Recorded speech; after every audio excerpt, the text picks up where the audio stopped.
किसी ताख़ीर के इस प्रोग्राम को आगे बढ़ाते हैं मुफस्सिर कुरान हज़रत मौलाना यहया नुमानी साहब दामत बरकातुहुमुल आलिया नाज़िम अल माहदुल आली लिद्दरासातिल इस्लामिया हज़रत वाला से दरख्वास्त है कि तशरीफ़ लाएँ और अपनी कीमती मवाइज़ से हमें मुस्तफ़ीज़ फरमाएँ। बिस्मिल्लाहिर्रहमानिर्रहीम अल्हम्दुलिल्लाह वस्सलातु वस्सलामु अला रसूलिल्लाह व अला आलिहि व सहबिहि व मन वालाह अम्मा बाद।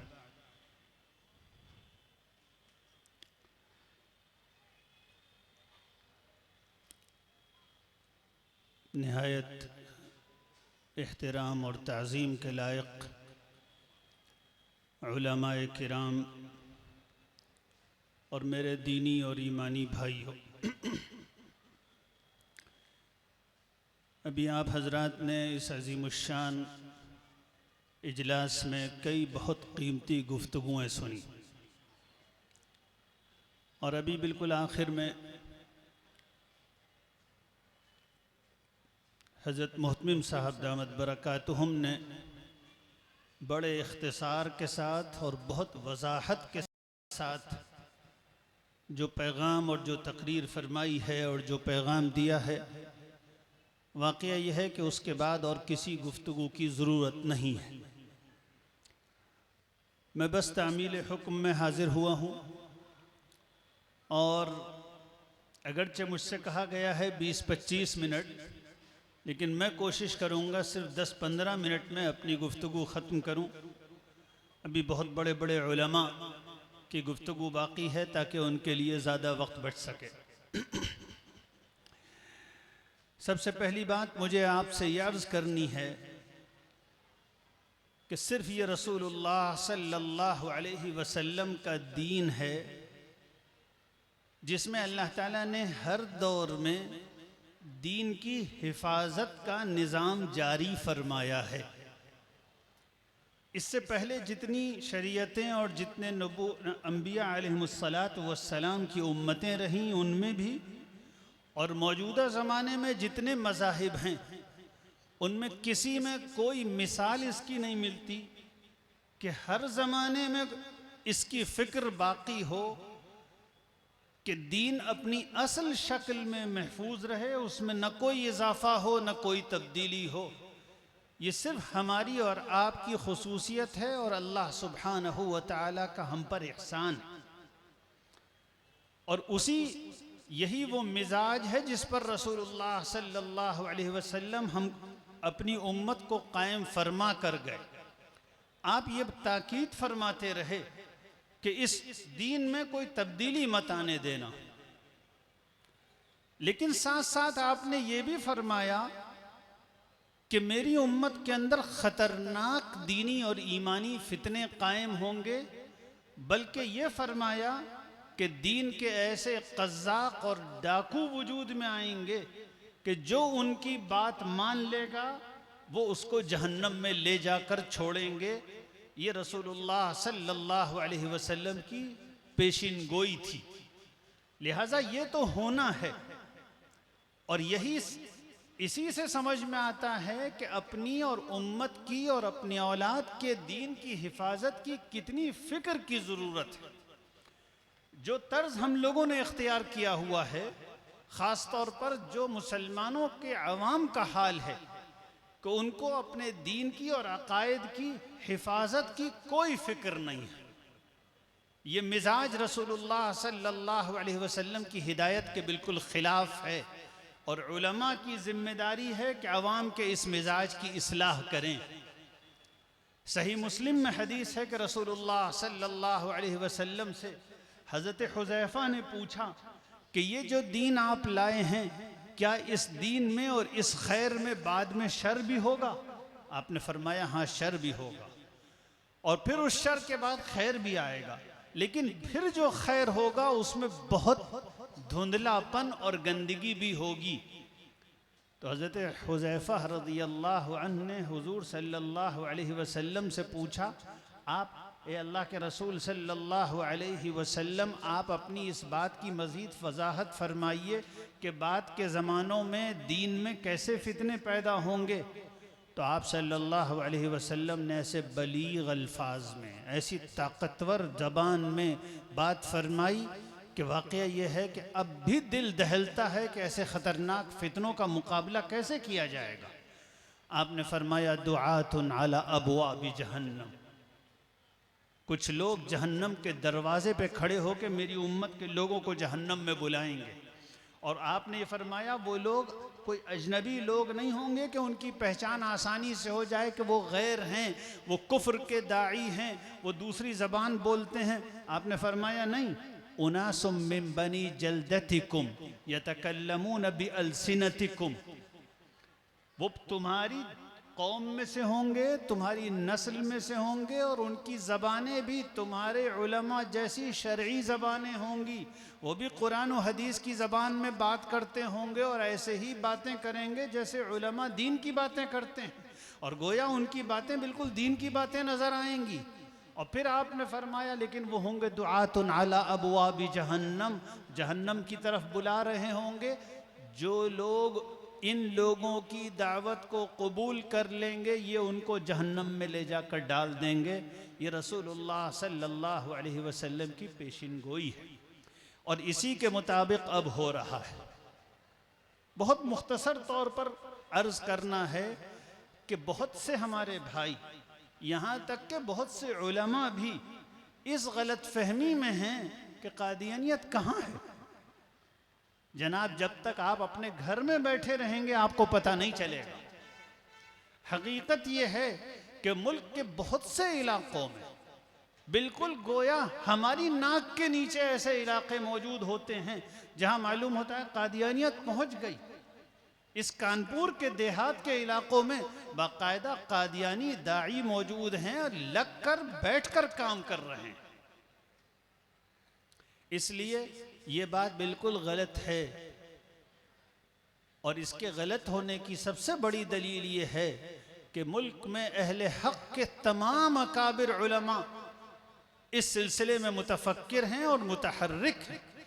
ये कोई मामूली बात है कि आज जो इस सिलसिले में ये इजलास मुनअक़िद हुआ तो इसमें सरखैल उलमा इस्लाम दारुल देवबंद का मुहतमिम भी मौजूद है, अमीर मिल्लत इस हिंदी इस्लामिया हिंदिया हज़रत मौलाना अरशद मदनी भी मौजूद हैं, जमीयत उलमा भी शरीक है, जामिया मज़ाहिर उलूम के अमीन आम भी शरीक हैं, नदवतुल उलमा के नाजिम मौलाना बिलाल साहब भी शरीक हैं। कोई मामूली बात नहीं, सब मुतफक्किर हैं। इसका मतलब ख़तरा हकीकी है और मौजूद है। इसी तरीके से हज़रत मुहतमिम साहब ने शकीलियत और दूसरे बहुत बाज़ निहायत काफिराना फितनों का भी जिक्र किया। जो लोग ज़मीन पर उतर के काम कर रहे हैं वो ख़बरें लाते हैं और बताते हैं फ़लाँ इलाके में गौहर शाही लोग मौजूद हैं, इस कानपुर में मौजूद हैं। इसके अलावा और भी बहुत से फितने हैं। इस ज़माने में असर नौ जो फितना फिर से मुनज़्ज़म और मुतहर्रिक हुआ है, और हमें भी उसके पूरे तार व पौध का पता नहीं, लेकिन इतनी बात ज़रूर मालूम है कि बैनुल-अक़वामी सतह पर वो फितना एक मुनज़्ज़म तहरीक की तरह फिर से सरगर्म हुआ है। वो शीइयत की दावत है। बाकायदा एक बहुत मुनज़्ज़म तरीके पर काम हो रहा है। उस तहरीक के अफराद में और काम करने वालों में बाकायदा कोई तंजीमी इश्तिराक हो, हमें ये तो मालूम नहीं है, लेकिन ये बिल्कुल तय है कि एक मुनज़्ज़म खाके के मुताबिक अलग अलग और मरहलावार तरीके पर पूरी दुनिया में, अरब ममालिक में भी, बर्रे सगीर में भी, इंग्लैंड और अफ्रीका वगैरह के ममालिक में भी और यूरोप में भी बाकायदा शीइयत की दावत मुतहर्रिक और फ़आल है। मेरे हल्क़े तारुफ में जो बहुत ज़्यादा वसी नहीं है, लखनऊ में 3 लोगों के बारे में मालूम है कि बाकायदा 3 नौजवान शिया हो चुके हैं जो मेरे हल्क़े तारुफ में थे और दीन से नावाकिफ़ नहीं थे, उलमा की मजलिसों में शरीक होते थे। उनका ये दावा है कि मैं याह्या नोमानी की मजलिसों में भी शरीक होता रहा और मैं भी किसी हद तक उनको जानता हूँ। शिया हो गए, और सिर्फ शिया नहीं हुए बल्कि बाकायदा दाई बने हुए हैं, बाकायदा दाई बने हुए हैं। इस फितने की तरफ भी उलमा को ख़ास तौर पर तवज्जो करने की ज़रूरत है। तरीक़े वारदात क्या है ये भी समझ लीजिए, बहुत आसान। तरीक़े वारदात ये है कि पहले दजल तलबीस के ज़रिए, मौजू रिवायात के ज़रिए, झूठे गढ़े हुए वाक़यात के ज़रिए सहाबाए किराम के ऊपर इल्ज़ामात रखे जाते हैं और उनको बदनाम किया जाता है। खुलफ़ाए राशिदीन, हज़रत मुआविया और दीगर सहाबाए किराम के बारे में बिल्कुल झूठे वाक़यात सुनाए जाते हैं जो तारीख़ी तौर पर तय है, मुहद्दिसीन ने फ़ैसला किया है ये मौजू रिवायतें हैं।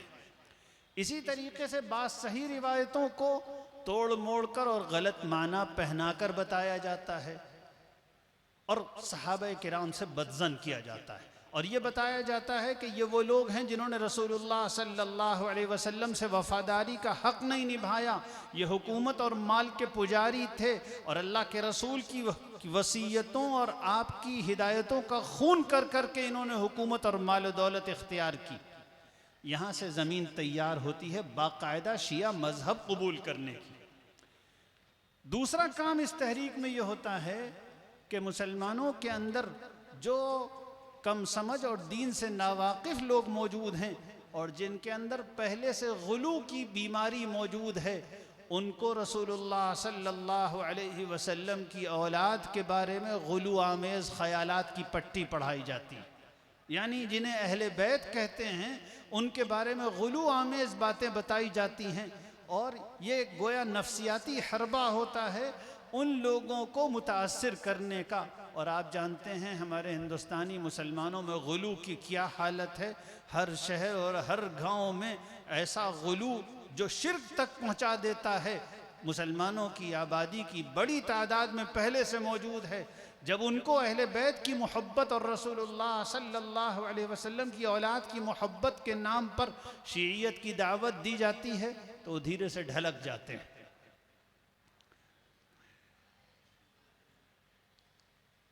उलमाए किराम को इस सिलसिले में फ़िक्र करनी चाहिए और सिर्फ एतराज़ात के जवाब देने पर इक्तिफ़ा नहीं करनी चाहिए, बल्कि आवाम को बताना चाहिए कि तुम्हें जिस शिय्यत के मज़हब की तरफ दावत दी जा रही है वो मज़हब है क्या।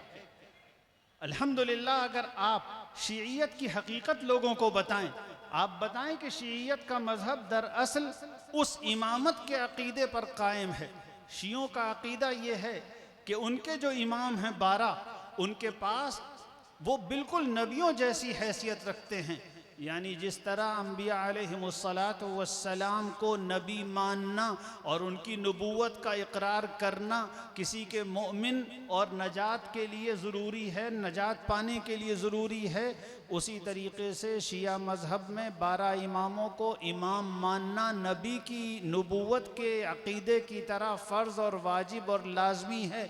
और जब तक कोई 12 इमामों को इमाम न माने उस वक्त तक वो न ईमान वाला है न जन्नत में जाएगा। ये है शियों का अक़ीदा। शियों का अक़ीदा ये है, शिय्यत का अक़ीदा ये है कि ये जो इमाम हैं ये बिल्कुल नबियों की तरह हैं, नबियों ही की तरह इनकी इताअत ज़रूरी है, इन पर ईमान लाना ज़रूरी है। इनके पास दिन रात फरिश्ते आते हैं और नबियों पर तो एक किताब नाजिल होती है, इनके इमामों पर हर साल शब क़द्र में एक किताब नाजिल होती है। शिय्यत का अक़ीदा ये है कि इनके इमाम तमाम नबियों से अफजल हैं, तमाम नबियों का मर्तबा नीचे है, इनके इमाम उनसे अफजल है। ये और इस जैसे बेशुमार और अक़ायद। बताइए कि शियों की किताबों में कुरान मजीद की तहरीफ़ का, यानी ये कि कुरान महफूज नहीं है, उसमें कमी ज़्यादती हो चुकी है, शियों की किताबों में यह अक़ीदा कितना भरा हुआ है। आप बताइए लोगों को। तो सिर्फ दिफा मत कीजिए, शिय्यत का तारुफ भी कराइए। एक बहुत अहम बात जो तमाम फितनों के सिलसिले में हज़रत मुहतमिम साहब ने फरमाई और गोया वो इस इजलास से ले जाए जाने के लायक पैगाम है। हज़रत ने फरमाया कि अवाम को अक़ायद से और दीन की बुनियादी ईमानी हकीकतों से वाकिफ़ तो कराइए। और ये बहुत अहम बात है। हमारी जमात में सबसे ज़्यादा ये कमज़ोरी है, अवाम को तालीम का कोई एहतमाम नहीं। अहले सुन्नत वल जमाअत की सही फिक्र से मुनहरिफ बहुत से तबकों का ये मिजाज और ये किरदार है कि आप उनके किसी आम आदमी से गुफ्तगू कीजिए, उसको अपने मसलक से मुताल्लिक सब मालूमात होती है। हमारे यहाँ जुमे की गुफ्तगू एक तालीम पर मुश्तमिल क्यों नहीं है? हकीकत यह है कि इस सिलसिले में हमारे उलमा को बहुत मंसूबा बंदी करनी चाहिए। हर आलिम ये सोचे कि मैं जो कुछ भी दुनिया में करता हूँ आवाम को दीन सिखाने का कोई काम जरूर करूंगा। हमारे अकाबिर यही करते थे, चाहे वो शेखुल हदीस हों, लेकिन उनके पास आने वाला ला इलाहा इल्लल्लाह भी सीखता था। हमने देखा अपने बाज बुजुर्गों को कि एक तरफ तो इल्म के पहाड़ हैं और दूसरी तरफ बच्चों को कुरान भी पढ़ा रहे हैं। तो अवाम को बुनियादी दीन कौन बताएगा?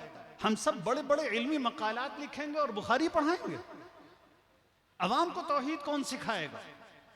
जुमे का खुतबा खास तौर पर बहुत मंसूबा बंद होना चाहिए।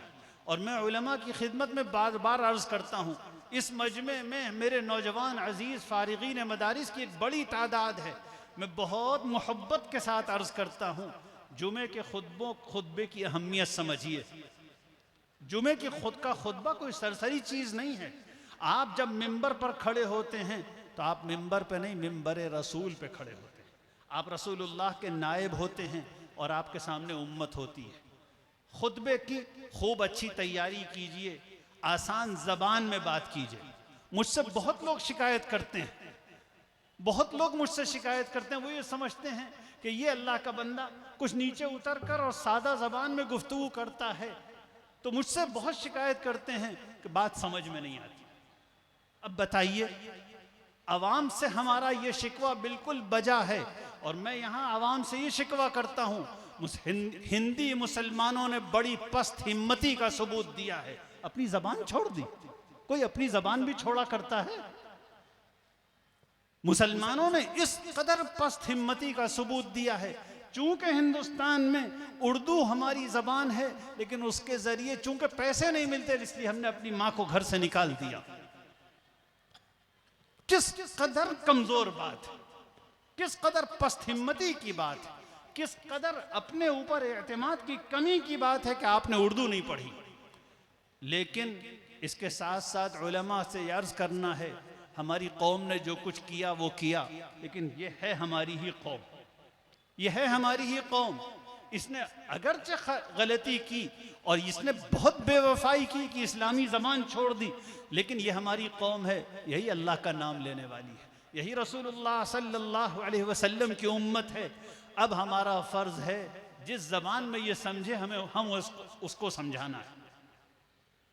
अभी इसी कानपुर के कुछ नौजवान मेरे पास आए, कहने लगे फलां जलसे में गए थे, वहाँ एक हाफिज साहब बोल रहे थे, वो कहने जहाँ जलसे में गए वहाँ जब मौलाना तकरीर फरमा रहे थे, वो उनके अल्फाज थे मजमउल बिहार। तो भैया आवाम कौन सी ज़बान समझेंगे? कोई तस्बीह बयान हो रही है, इससे इंशाअल्लाह जिन्नात और आसेब दूर हो जाएंगे। इस ज़बान में तकरीर मत कीजिए। दूसरी बात जो हज़रत मोहतमिम साहब ने फरमाई वो ये कि अकायद की तालीम, अफकार की तालीम, फितनों की तालीम, ये अकीदा गलत है, ये फ़लाँ फ़लाँ आयात के ख़िलाफ़ है। ख़त्म नबूवत पर सैकड़ों हदीसें मौजूद हैं, कुरान मजीद मौजूद है, उम्मत का इत्तिफ़ाक़ है कि रसूलुल्लाह के बाद किसी को नबी मानना कुफ्र है। सादा ज़बान में बताइए। इसी तरीक़े से हज़रत ने भी फरमाया और हमारे उलमा हर तरफ कहते हैं, और जमीयत उलमा तो कम अज़ कम तकरीबन 100 साल से मुसलमानों से कहती आ रही है, अल्लाह के बंदो बुनियादी दीनी तालीम के मकातिब कायम करें, बुनियादी दीनी तालीम के मकातिब कायम करें। हर आलिम बल्कि हर दीनदार मुसलमान, मैं एक दरख्वास्त करता हूँ, हर दीनदार मुसलमान ये सोचे मुझे किसी मकतब की खिदमत करनी है जिस तरह कर सकूँ। वो बच्चे हमारे, वो नौजवान हमारे जो दीन नहीं जानते, उनको दीन सिखाने का इंतज़ाम किसी मस्जिद में हो रहा हो, या तो मैं खुद मकतब कायम करूँगा, या खुद मकतब नहीं कायम करूँगा तो किसी मकतब कायम करने वाले की मदद करूँगा। क्या ऐसा नहीं हो सकता कि आप अपने मस्जिद के इमाम साहब से कहिए आप मकतब कायम कीजिए, हम घर घर जाएंगे, कुंडी खटखटाएंगे और कहेंगे अपने बच्चे को थोड़ी देर के लिए मस्जिद भेज दिया करो ताकि वो रसूलुल्लाह का दीन सीख जाए और जहन्नम में जाने से बच जाए। क्या ये हमारे कॉलेज में पढ़ने वाले लोग, क्या ये हमारे ताजिर लोग, क्या ये हमारे किसान ये खिदमत अल्लाह के दीन की नहीं कर सकते? अल्लाह के बंदों, अल्लाह के दीन का काम करना हमारा फर्ज है, फरिश्ते नहीं आएंगे। तो मकातिब की फिक्र कीजिए। इस ज़माने में अल्हम्दुलिल्लाह अल्लाह का एहसान है, अल्लाह ताला का इस दीन के बारे में ये अल्लाह की सुन्नत रही है। जिस ज़माने में दीन को जिस खिदमत की ज़रूरत होती है उस ज़माने में अल्लाह अपने बंदों की रहनुमाई उस खिदमत की तरफ फरमा देते हैं, उस ज़माने में वो काम होने लगता है। इस ज़माने में चूंकि कुफ्र और शिर्क का सैलाब आ रहा था और ये बात अच्छी तरह समझनी चाहिए, जब तहफ़्फ़ुज़ ख़त्म नबूवत का इजलास होता है तो सिर्फ ख़त्म नबूवत के लिए नहीं होता, ईमान को लाहिक़ तमाम ख़तरात के लिए होता है। इस ज़माने में उम्मत को सबसे बड़ा जो ख़तरा दरपेश है, जो सबसे बड़ा मसला है, वो ये कि हमको और हमारी अगली नस्लों को शिर्क की तालीम दी जा रही है। हमें शिर्क की तहरीक का मुकाबला करना है। सबसे बड़ा मसला शिर्क का है। हमें बुत परस्ती की तालीम दी जा रही है। हमारा पूरा निसाब बुत परस्ती से भर दिया गया। हर तरफ शिर्क मीडिया में और हर तरफ माहौल में उबल रहा है। लोगों, ऐसे वक्त उम्मत को तालीम दो इस्तिकामत की, ला इलाहा इल्लल्लाह पर जीना और मरना है। इस बात की तालीम के लिए अल्हम्दुलिल्लाह अल्लाह ताला ने दिल मुतवज्जह कर दिए हैं। नौजवान उलमा में ख़ास तौर पर मकातिब की फ़िक्र आम हो रही है, लेकिन काम बहुत ज़्यादा है, लोग भी कम हैं और वक्त भी कम है। बहुत जद्दोजहद की ज़रूरत है। बस ये चंद बातें थी। इसमें आखिरी बात का एक और इजाफ़ा करना है। फ़ितनों के तआक़ुब के सिलसिले में नौजवान उलमा और फ़ारिगीन से अर्ज़ है, हमको हमारे दीन ने और रसूलुल्लाह सल्लल्लाहु अलैहि वसल्लम ने सिखाया है कि हमारी ज़बान मुहज़्ज़ब और अंदाज शरीफाना होना चाहिए। इस सिलसिले में बहुत कोताही पाई जाती है। हमारी ज़बानें मुहज़्ज़ब नहीं रहती। रसूलुल्लाह सल्लल्लाहु अलैहि वसल्लम ने, अल्लाह ताला ने हुक्म दिया, वला तुजादिलू अहलल किताब इल्ला बिल्लती ही अहसन। अहले किताब से, कुफ़ार से भी अगर गुफ्तगू करो तो अंदाज शरीफाना और अल्फाज मुहज़्ज़ब होने चाहिए। ज़बान गंदी और आलिम की, ज़बान सख्त और आलिम की, वो अल्लाह का रसूल सल्लल्लाहु अलैहि वसल्लम जो खुद सरापा रेशम जैसा नर्म था और जिसकी सारी तालीम और दावत नरमी ही से इबारत थी, हम लोग उसी के नाम पर ज़बान से गंदे अल्फाज और शिद्दत पसंदी ज़ाहिर करते हैं। ये नहीं होना चाहिए, इससे बहुत नुकसान पहुँचता है। हुज़ूर सल्लल्लाहु अलैहि वसल्लम ने फरमाया, इन्नल्लाह रफ़ीक़ युहिब्बुर रिफ़्क़ व युअती अला रिफ़्क़ मा ला युअती अला उन्फ़। अल्लाह ताला खुद नर्म हैं, नरमी पसंद फरमाते हैं और नर्म अंदाज पर वो नताइज मुरतब फरमाते हैं जो सख्त अंदाज पर नहीं करते। फितनों का तआक़ुब कीजिए, लेकिन शरीफाना ज़बान में, मुहज़्ज़ब अंदाज में। हक़ में अपनी एक ताकत है, अल्लाह ताला आपको ज़रूर कामयाब फरमाएगा। और जिन बंदों के अंदर कुछ भी खैर होगी, अल्लाह ताला उन्हें इस्तिक़ामत नसीब फरमाएगा। अल्लाह ताला इस कॉन्फ्रेंस को कबूल फरमाए। हम लोग यहाँ से जाएँ तो अपने इलाक़ों में काम करने का पैगाम लेकर जाएं और काम करने का मिजाज लेकर जाएं। और हर वो बात, हर वो अंदाज़ जो संजीदा काम करने वालों का नहीं होता, वो हम लोगों को छोड़ देना चाहिए। व आखिरु दावाना अनिल हम्दुलिल्लाहि रब्बिल आलमीन। जज़ाकुमुल्लाहु तआला खैर।